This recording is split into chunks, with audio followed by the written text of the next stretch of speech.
Good afternoon po mga kachabu. 3 months na po from walay ang ating dalawang patining. Makikita nyo naman po ang laki nila. Yan po. Nakakaubos na po sila ng mahigit 2 kilo per head sa isang araw. Sobrang lakas po nilang kumain.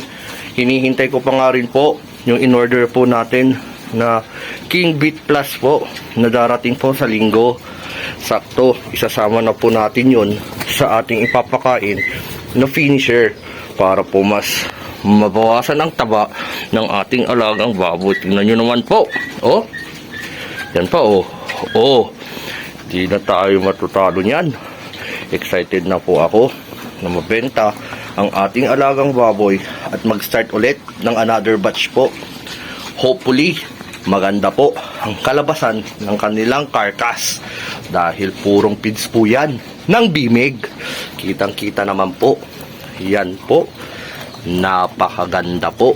Napakatakaw kumain. At talagang kapag nainitan ay pupunta sila sa kanilang wallowing pool. Yan po. Yan po sila magtatampisaw. Kasi after po nilang kumain ay mainit po ang kanilang katawan. Oras po para mag-freshen up at dito naman po sila tatambay para magpa-init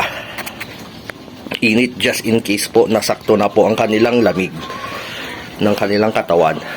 Yan lang po. Excited na po tayo. Maraming salamat.